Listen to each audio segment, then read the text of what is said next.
एक बच्चा और एक झाड़ी। मिस्र इजरायलियों से भरा हुआ था। नया फिरौन डरता था कि इजरायली बेहद शक्तिशाली बन जाएंगे, इसलिए उसने उन्हें गुलाम बनाकर उनसे बेहद बुरा बर्ताव किया। फिरौन ने आदेश दिया कि सभी इजरायली लड़के मार दिए जाएं। एक स्त्री ने अपने लड़के को टोकरी में रखा और उसे नदी के किनारे छोड़ दिया। उसकी बहन उसे देखती रही। फिरौन की बेटी नदी के किनारे नहा रही थी। उसे बच्चा मिल गया और उसने उसे रखने का निर्णय लिया। उसकी बहन ने उसके पालन पोषण के लिए उसकी माता की सहायता की पेशकश की। फिरौन की बेटी ने उसका नाम मूसा रखा। बड़ा हुआ। एक दिन उसने देखा कि एक मिस्री इजरायली को मार रहा है। मूसा ने मिस्री को मार दिया और मिद्यान को भाग गया और 40 साल तक एक चरवाहा होकर रहा। होरब पर्वत पर अपनी भेड़ों की निगरानी कर रहा था।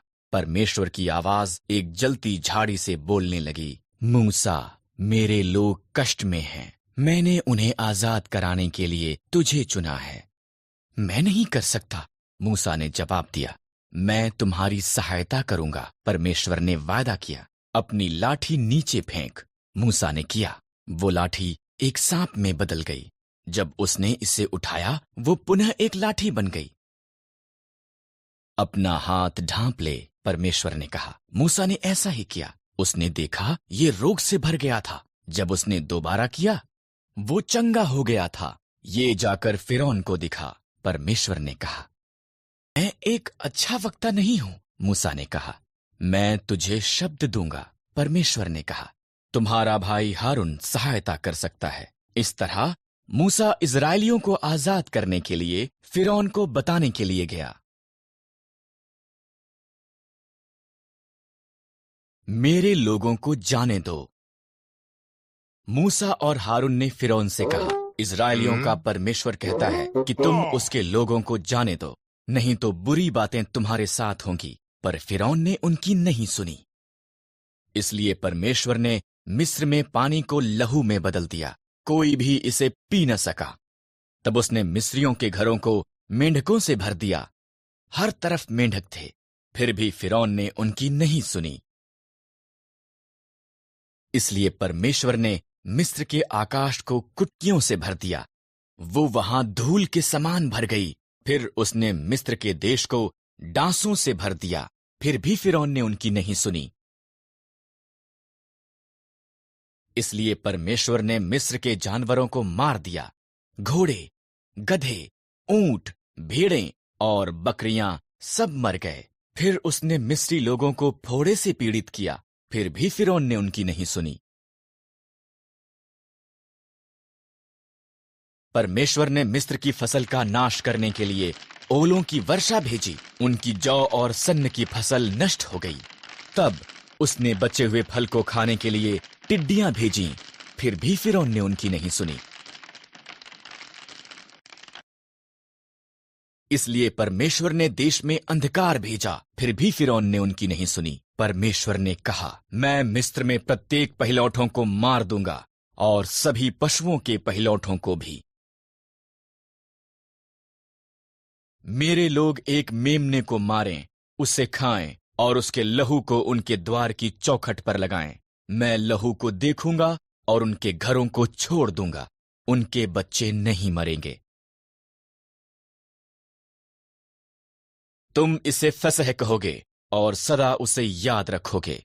इजरायलियों ने परमेश्वर की आज्ञा मानी, पर मिस्रियों के पहिलौठे मर गए, यहां तक कि फिरौन का पुत्र भी। अंत में फिरौन ने सुनी और उसने इजरायलियों को जाने दिया।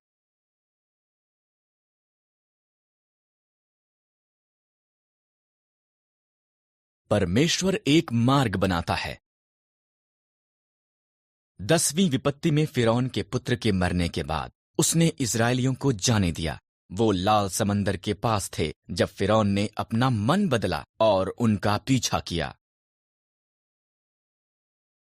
जब इजरायलियों ने फिरौन के रथों को देखा, वो बहुत भयभीत हो गए। लेकिन परमेश्वर ने मूसा को लाल समंदर की तरफ उसकी लाठी को उठाने के लिए कहा। परमेश्वर ने एक जोरदार हवा भेजी और समंदर को दो भाग कर दिया।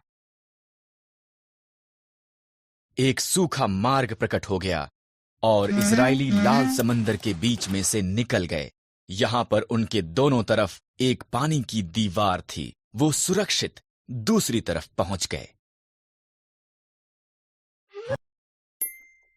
फिरौन और उसकी सेना समंदर में उनके पीछे गई। परमेश्वर ने मूसा को उसका हाथ बढ़ाने के लिए कहा। तब समंदर फिर से वापस एक हो गया और फिरौन और उसकी सेना डूब गई।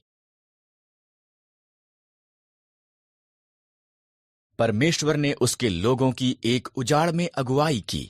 उसने उन्हें भोजन और पानी दिया। उन्होंने सिनै पर्वत के पास डेरा लगाए, जहां पर परमेश्वर ने पहाड़ की चोटी पर मूसा को मिलने के लिए कहा।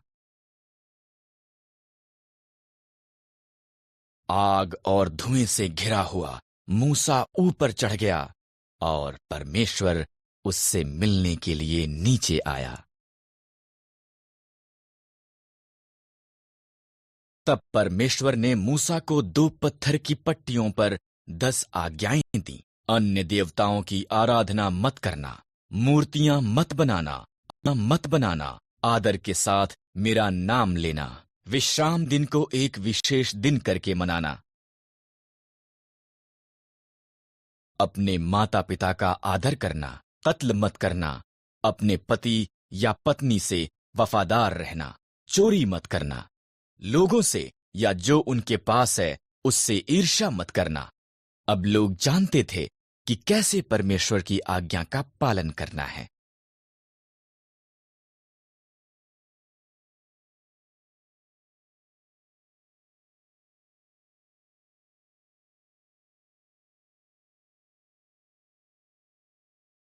पानी के 2 भाग होते और दीवारें गिरती हैं।